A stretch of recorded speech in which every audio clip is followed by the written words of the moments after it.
Good afternoon. We're going to discuss something very interesting today. Came the rabbis to Rabbi Shimon ben Yochai.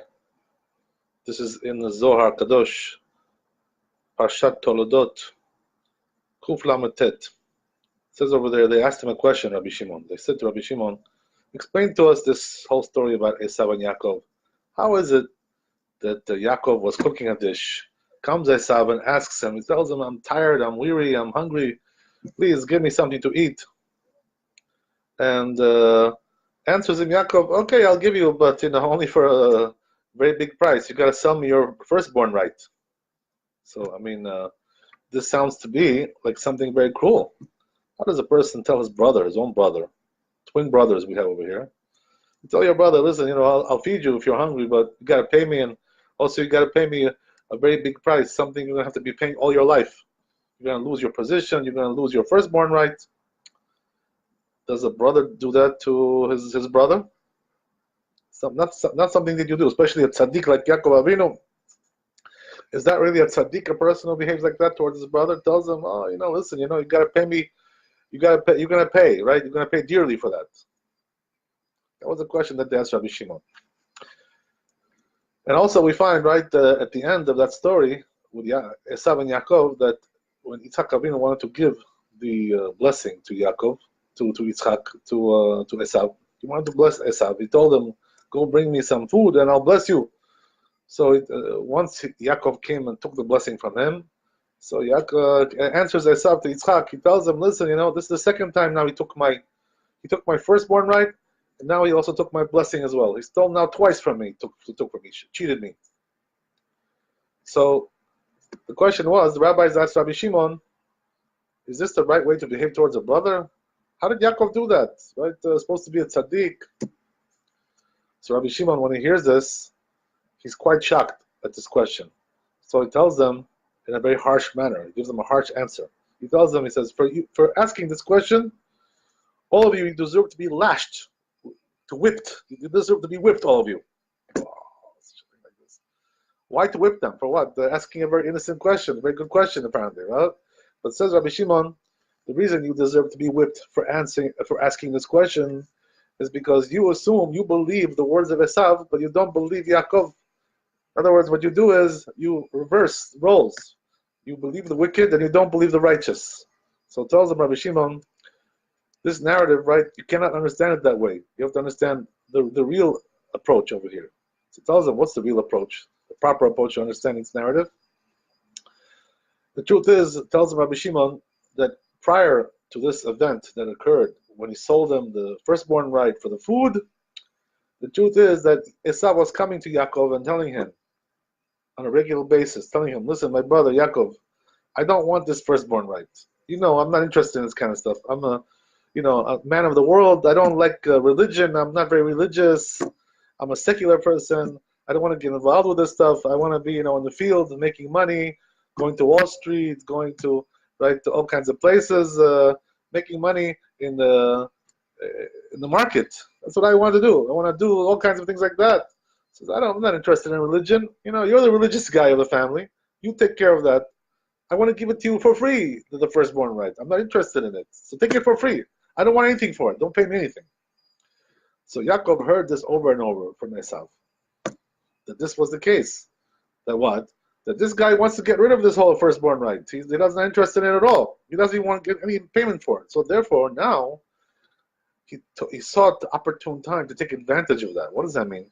That when he wanted to give him the food because he was hungry, so he told him, he said, listen, you've been talking to me already for a while to get rid of it, your firstborn right.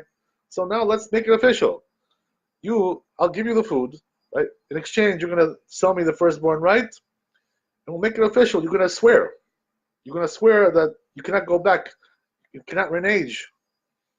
That's it. Once you decide to give it up, you give it up. That's it. That's all. You never can go back. You never can retract. So Esav tells him, okay, I'm very happy to do that. Don't worry. We've been talking about this for a long time already. So I'm willing to give it to you. No problem. Let me just eat. I'm very hungry. Forget about that stuff. It's all yours. So, therefore, right, Yaakov did the proper thing here. From that perspective, that he was just basically taking something from him that Esav never wanted anyway. It's just that, he wanted to make it official, so we found the right opportune time to make it official.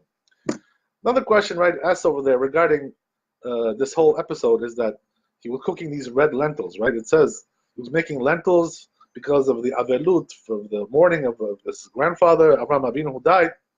So the question is, right, asked the Zohar Kadosh, very good question over there about this. Okay, fine, we understand he's making food for avelut, for mourning, but why was he cooking something red lentils? What's the idea of here making red lentils, number one? Number two, also, it should be Yitzchak who should be cooking for these lentils, right? This food. Why? Because his father was mourning. So who's supposed to take care of his father? Not the grandson. The son is supposed to take care of him. He's supposed to honor him more than the grandson. So all of a sudden, now the grandson is doing the bidding of the father of Yitzchak. Yitzchak should be doing this, right? That's his father. So, so therefore, says the Zohar Kadosh that Yaakov Avinu had also here some deep intentions. What does that mean? That first of all, the reason why he made a red dish, there was a deep intention here as well. That what he knew the nature of this dish, right? The red lentils, is to weaken the nature of Esav. What does that mean? That Esav is known to be the red one, right? Adam, right? Adam, he's red. Everything about Esav is red. They say in the Chazal, right, that everything about him is red. His skin was red, his body was red, right? And also in the future as well, his people were red people, rednecks, whatever, red people. The people get red in their face like tomatoes. They get very reddish. So it says says the Zohar Kadosh that everything about Esav is red. So the power of Esav is red, and therefore Yaakov Avinu knew that this dish, these red lentils, had the power to weaken the power of Esav, which comes from the red. Some kind of dilution. He wanted to dilute his power, to weaken his power. And this dish had the power to weaken that power of Esav. So therefore he wanted to weaken him. Have. Why is that? Because he wanted him to be under the auspices of Yaakov, that he should be serving Yaakov. He should lose the firstborn right, and therefore he will become a slave of Yaakov. This will happen, right? He will have to serve him against his will, no matter whether he likes it or not. And this is the reason why he had to take the blessing from him, the blessing that Yitzchak wanted to give him. Why is that? Because if he would have gotten the blessing first, that means that that would have made him too strong, and he would have been able to do a lot of damage to Yaakov. So therefore, Yaakov wanted to keep him in line, keep him down as much as possible. But he shouldn't be able to damage him. So therefore, this is the reason why he had to act in a cunning way to take the firstborn right from him, and also then to take the blessing from him as well. Because this is what prevented Esav from becoming too strong and harming Yaakov in a very mortal way, right, in a very definitive way. So therefore, Yaakov, what he did was he made these lentils that Esav should eat them and weaken and become subjugated to Yaakov, become subjugated to the Jewish people.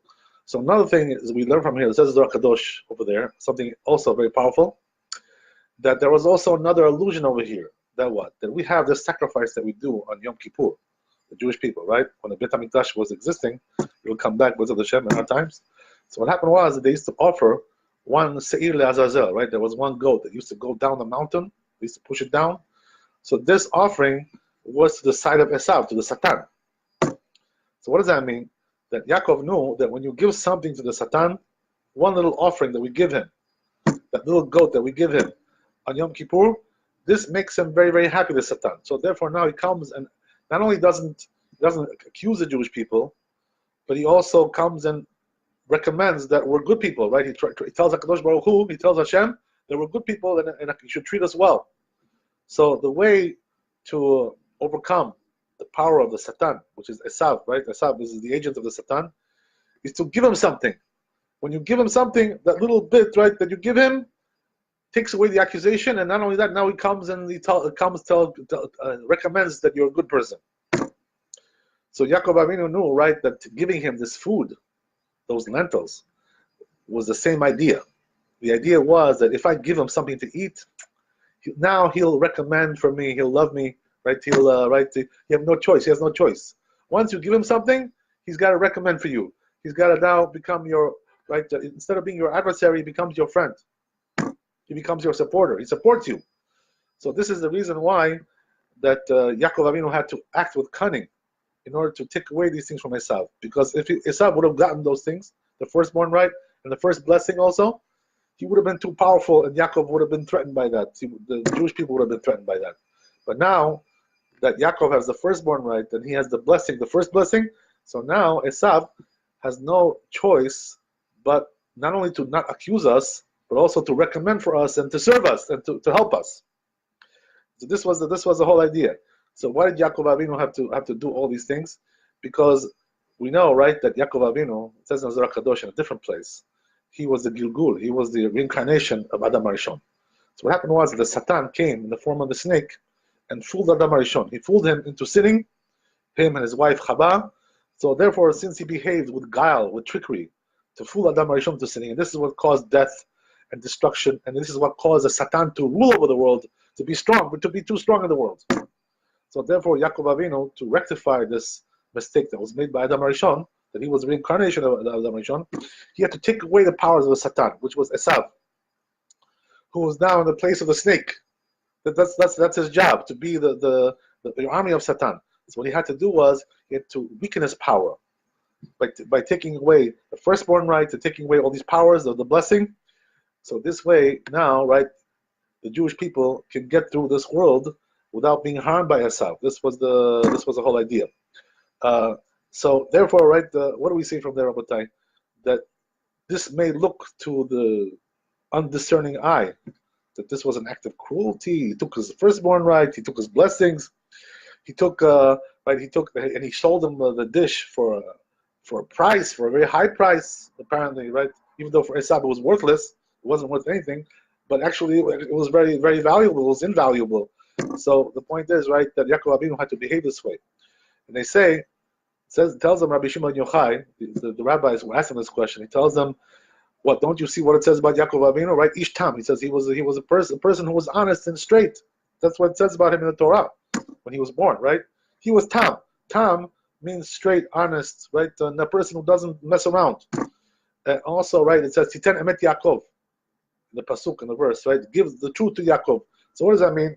That actually Yaakov Avinu had the power of truth. He was an honest and straight man. But the perfection, right, Tam also means to be perfect. So the perfection of Yaakov Avinu also was that with honest people, he knew how to be honest. When a person was a trickster, when he was dishonest, when he was, right, the person who likes to play all kinds of con man, a con man. So if he's a con man, he knew how to also trick with him, play tricks with him. What does that mean? That with the cunning people, you have to be also cunning with them. So therefore, Yaakov Avinu knew how to be cunning with Esav, who was really the Satan, right, the agent of Satan, and therefore to weaken his power in this world, he had to go through these cunning methods in order to do it. So tells Rabbi Shimon ben Yochai to his students, to his disciples, tells them, you deserve to be lashed for that. Did you suspect Yaakov Avinu that he did something wrong over here? He did something, right, dishonest? No. With people like that, you have to be like that. You have to be dishonest with them. You have to trick them just like they try to trick you, especially if they already tricked you already. That's all the more so. Baruch, and have a great day. Thank you.